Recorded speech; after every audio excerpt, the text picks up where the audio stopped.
It was one of those rare mornings when the city awoke under a blanket of soft mist, its steel and glass towers piercing through like giants rising from a dream. Cars hummed faintly below, and life carried on with the usual rush.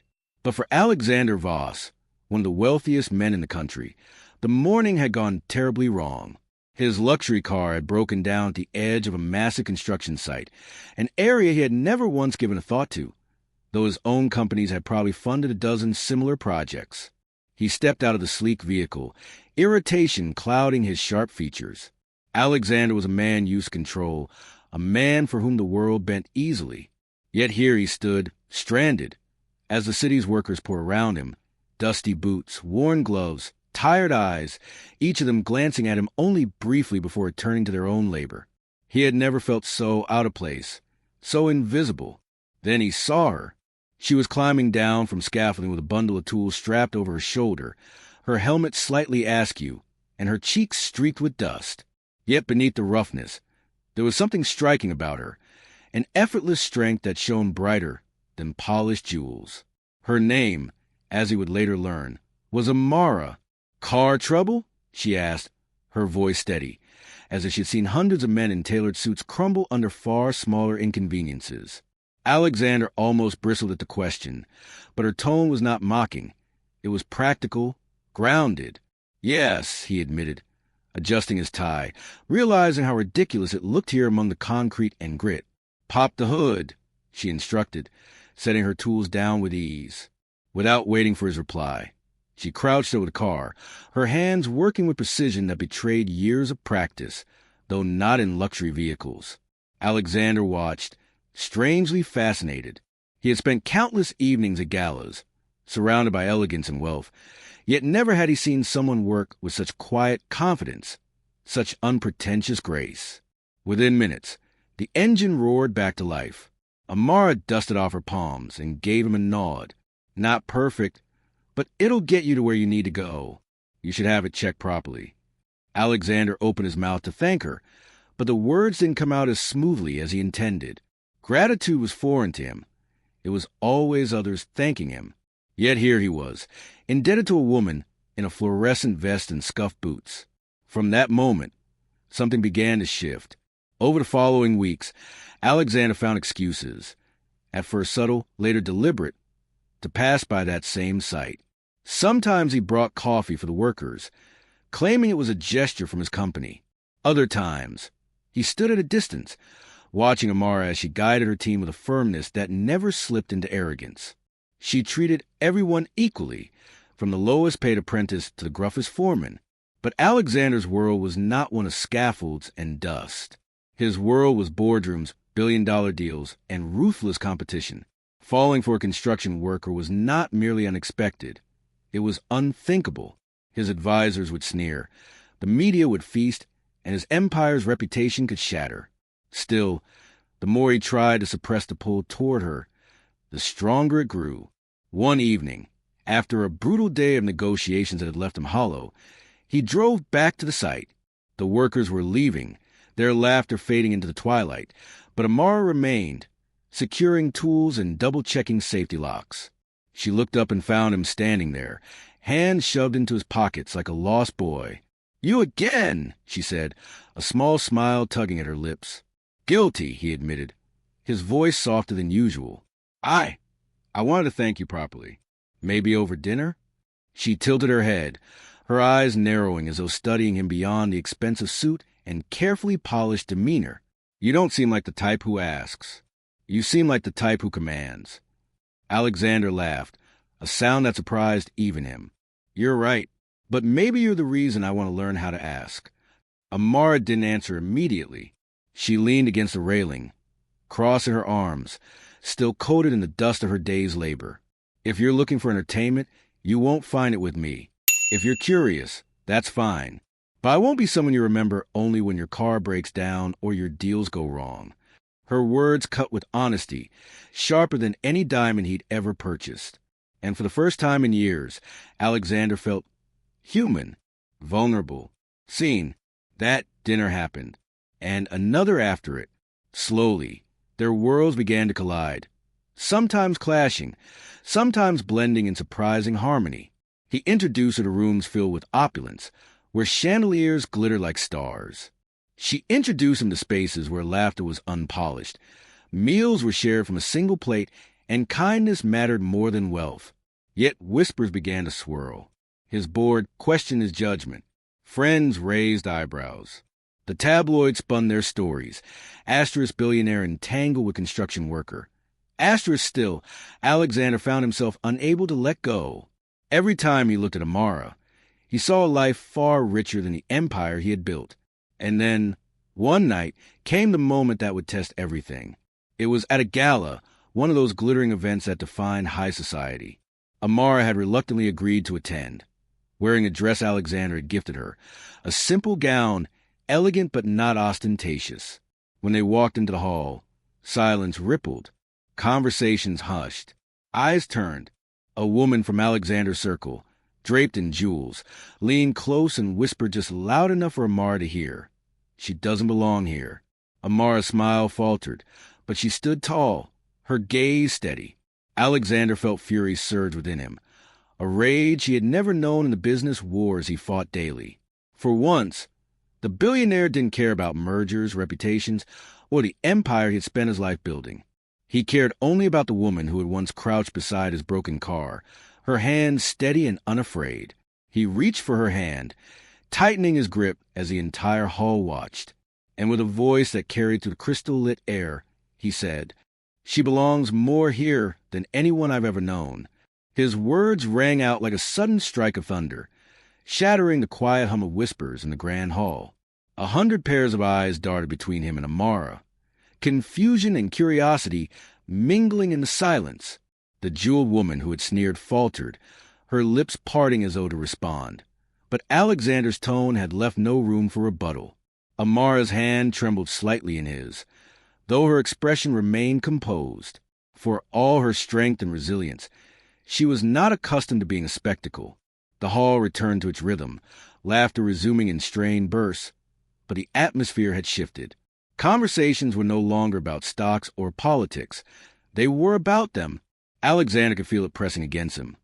The scrutiny, the judgment, the unspoken outrage of a world that believed wealth should remain only within its polished circles. Later that night, away from the gilded chandeliers and velvet carpets, Amara pulled her hand from his and fixed him with a steady gaze. "You shouldn't have said that," she murmured, her voice low but firm. "Why not?" "It's the truth," he countered, searching her face. "The truth, Alexander, isn't always welcomed in your world.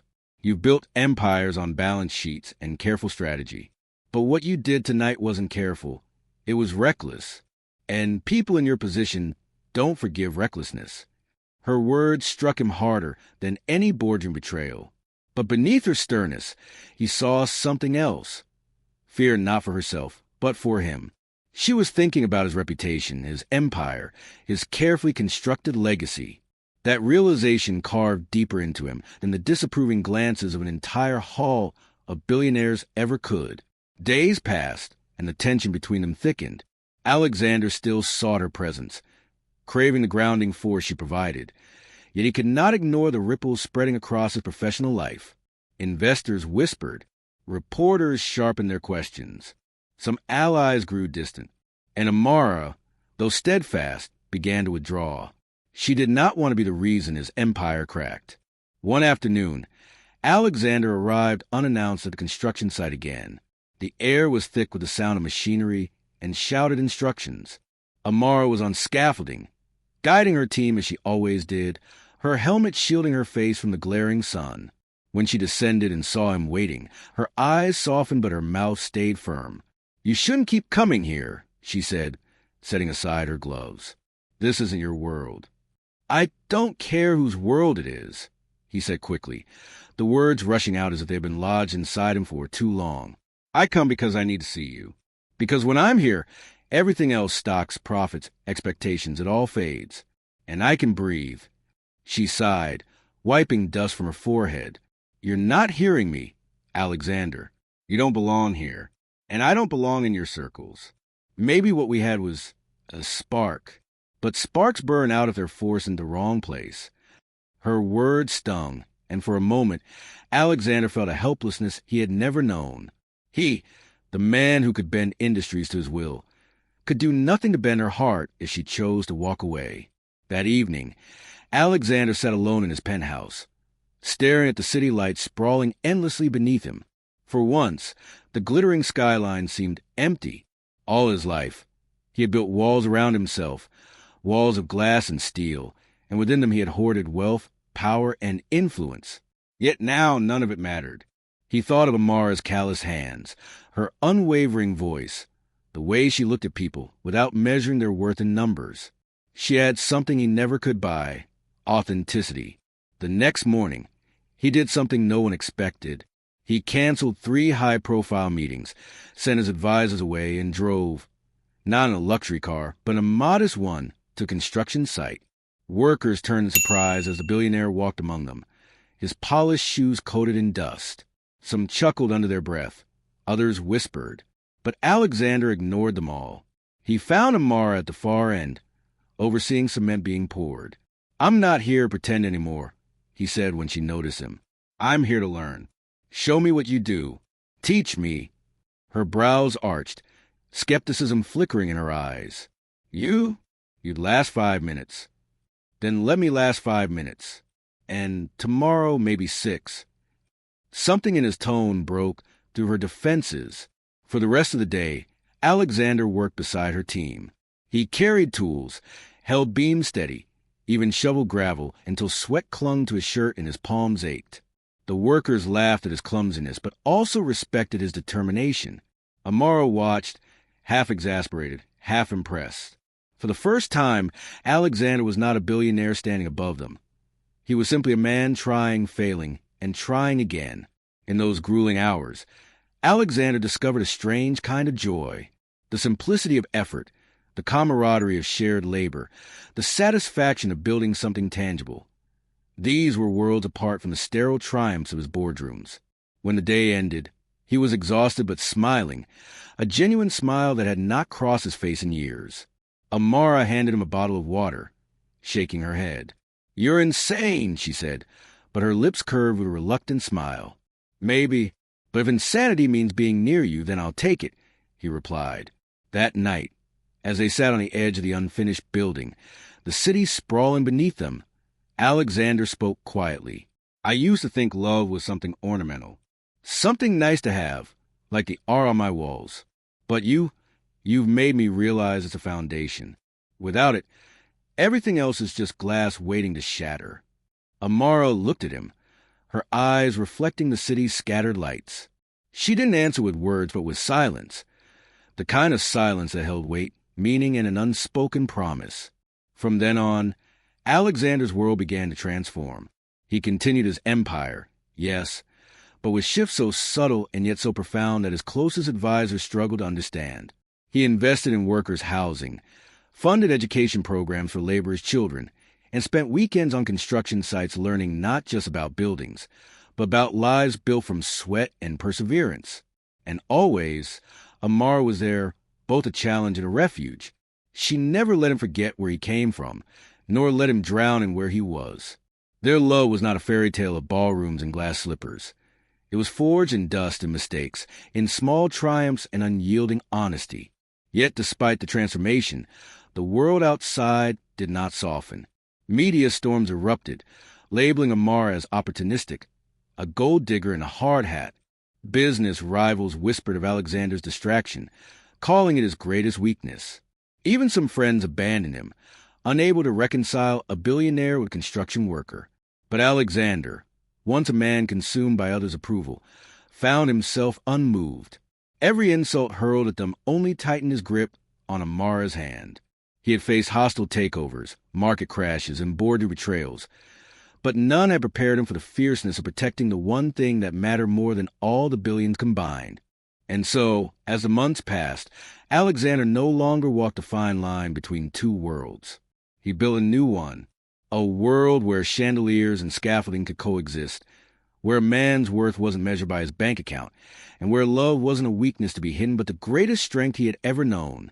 It was in that world, half steel, half starlight, that their story continued to unfold, unshaken by the storms brewing around them, and destined to challenge everything the world thought it knew about power, wealth, and the human heart. The nights grew longer as autumn descended, and with it came a crispness in the air that seemed to sharpen every sound and silence between them. Alexander often found himself lingering at the construction site, even after the workers had gone home, sitting with Amara on half-finished beams while the city glittered like a restless sea of lights beneath them. He would listen to her talk about her life, how she had grown up in a small neighborhood where neighbors shared everything, how she had learned to work with her hands from her father, how she had lost him too soon and had to carry the weight of her family on her back. Alexander, in turn, shared pieces of himself he had never given to anyone else.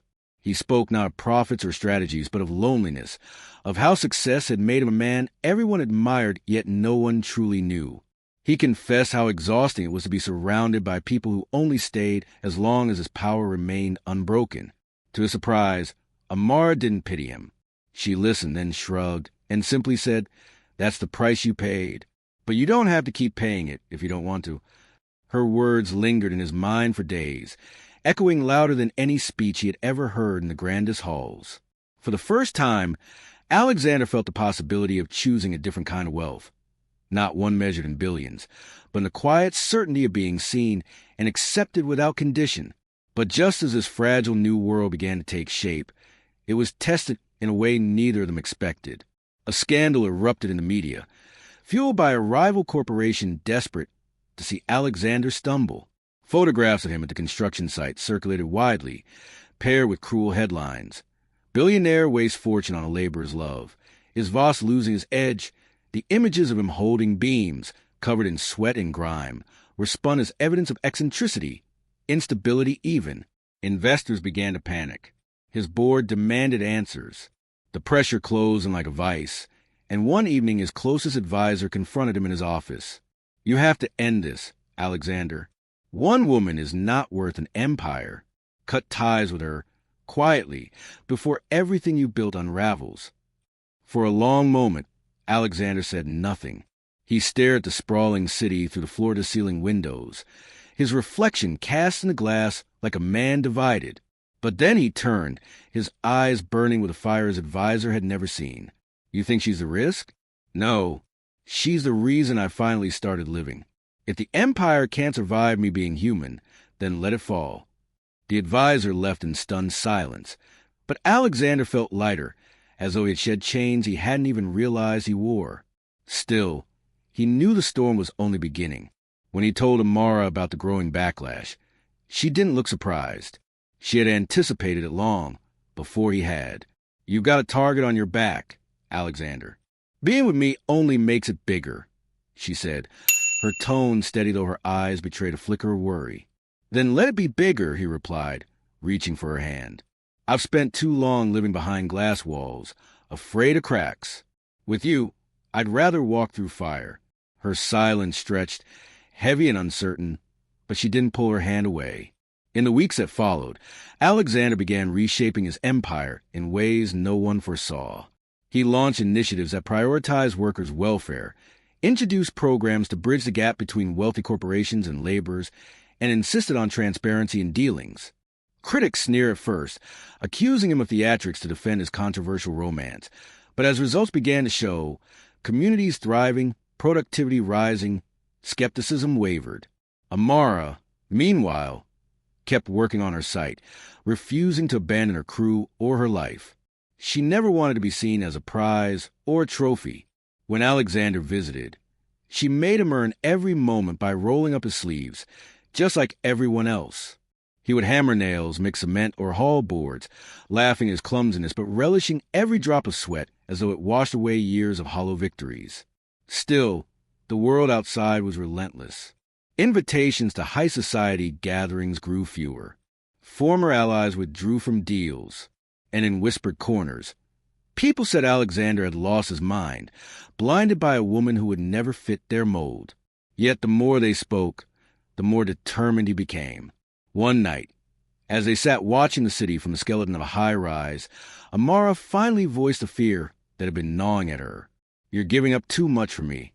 I didn't ask for this." Alexander turned to her, his face softened by the glow of the distant lights. "You didn't ask, But you gave me something no one else ever has. You gave me the truth. And that's worth more than all the lies I used to live on."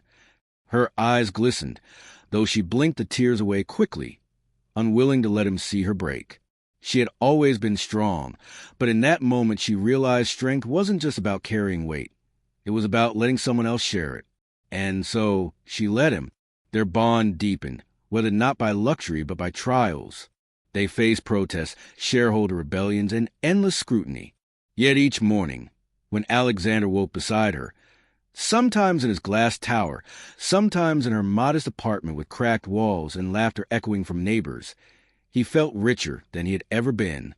But fate, ever cruel, wasn't done testing them. A catastrophic accident struck at one of the construction sites. A scaffolding collapse that injured several workers. The media pounced, painting Alexander as reckless for involving himself in projects he didn't fully understand. Lawsuits threatened to cripple his fortune, and rivals circled like vultures. In the chaos, Amara stood before him, her face pale with worry. "This is my world, Alexander. These were my people. And now, because of you, because you tried to step into it, it's all worse." Her words were like knives, but he didn't flinch. "No, because of me, they'll be cared for. Every medical bill, every family's loss, I'll cover it all. Not because I'm guilty of caring, but because it's my responsibility now. If I'm in your world, then I accept all of it, the pain, the risk, the cost." She stared at him, searching for cracks in his conviction, but found none. For once, the billionaire wasn't hiding behind lawyers or money. He was standing in the dust, shoulders squared, ready to face the consequences like any other worker would. It was then that something within her shifted. She had resisted, doubted, even tried to push him away for his own sake. But in his eyes she saw no hesitation, no trace of the man who had once lived only for wealth. She saw a partner. And so, though the city roared with scandal, though rivals sharpened their knives, though the world demanded a part, Amara stepped closer, her voice low but unshaken. "Then we face it together. All of it." From that night on, they did, through courtroom battles, through headlines that painted them as a scandal and a fairy tale in equal measure, through nights of doubt and mornings of stubborn hope.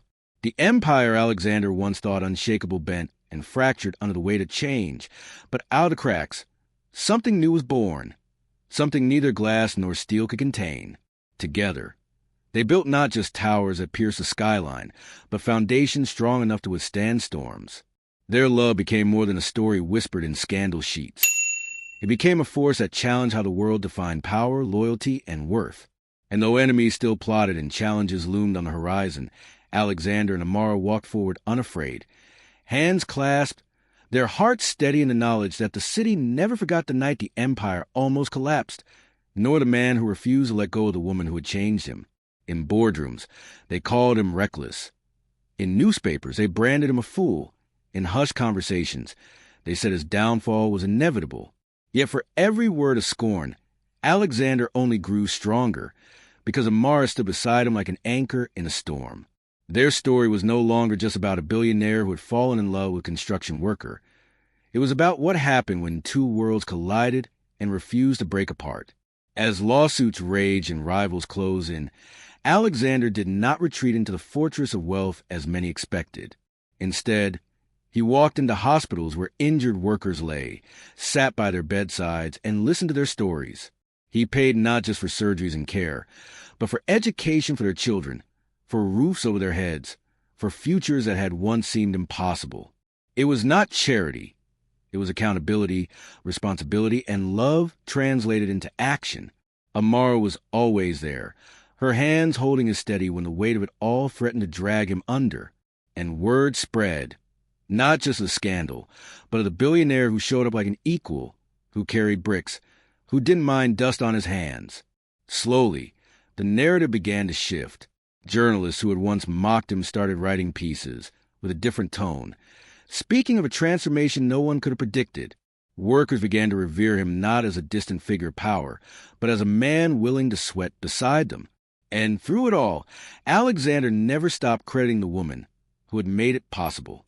"She saved me," he would say, not caring how it sounded to the world. Before Mara, I was building palaces of glass with no foundation. She gave me the ground to stand on. The climax came on the day of the grand opening of a new housing project, one designed entirely for low-income families, funded directly by Alexander's fortune and Amara's vision. Thousands gathered, some skeptical, some hopeful, all curious to see if this was truly real. Alexander stood on the stage, but instead of addressing the crowd with rehearsed lines or polished statistics, he handed the microphone to Amara. Her voice was steady, filled with the kind of authority born not from money, but from years of grit and struggle. She spoke of the people who built cities but could not afford to live in them, of fathers and mothers who gave everything so their children might dream bigger, of dignity that could not be measured in paychecks. Her words rose above the murmurs, cutting into the hearts of everyone listening. And when she ended, saying simply, "This is not charity, it's justice. This is not his empire or mine. It's ours." The applause that erupted was unlike anything the city had seen. In that moment, the world stopped seeing Amara as just a construction worker. She was a leader, a symbol, a force too powerful to be dismissed. And Alexander, standing beside her, smiled with pride deeper than any billion-dollar triumph could give him. But even beyond the spotlight, their love continued in ways quiet and profound. They built a life together that defied the rules of both their worlds. Sometimes they dined under chandeliers, sometimes under bare bulbs in tiny kitchens where laughter drowned out the clatter of spoons. Sometimes they traveled to cities where they were celebrated as visionaries. Sometimes they returned to neighborhoods where children ran barefoot and greeted them with unfiltered joy. And in both places they belonged. They fought, as all lovers do, sometimes about the pressure of the world outside, sometimes about his stubbornness or her fierce independence. But every fight ended the same way, with honesty, with forgiveness, with the knowledge that their bond was not fragile glass, but tempered steel. Years later, when the city had grown accustomed to seeing them as inseparable, their story had become legend. People whisper of the billionaire who had given up his pride for love, and the woman who had refused to be anything less than his equal. Schools taught lessons inspired by their journey, and children from the very housing projects they had built grew up to chase dreams without fear of being invisible. One evening, when the sun bled gold across the skyline, Alexander and Amara stood on a rooftop of a building they had completed together. Below them stretched the city, the same city that had once doubted, mocked, and resisted them, now transformed by their defiance and their vision. The wind carried the sounds of children playing in the courtyards, families cooking in new kitchens, workers returning home with pride in their steps. Alexander turned to her, his hair silvered by time, his face etched with lines of both battles fought and joys embraced. "Do you realize," he said softly, "we've done something even money couldn't buy? We've written ourselves into the city's soul." Amara, her eyes still as fierce and bright as the day she had first crouched beside his broken car, smiled. "We didn't buy it. We built it, brick by brick, heart by heart." In that moment, surrounded by the hum of life they had helped create, they kissed, not as a billionaire and a construction worker, not as a man and a woman from opposite worlds, but as two souls who had refused to surrender to expectations. Their love story was not perfect, not polished, not free of scars, but it was real, and that reality, raw, unshakable, and magnificent, outshone every empire, every fortune, every fleeting glory. It was a love that had begun in the dust of a broken engine and had risen higher than the tallest tower, carried not by wealth or power, but by courage, resilience, and the stubborn belief that love could build a world stronger than steel.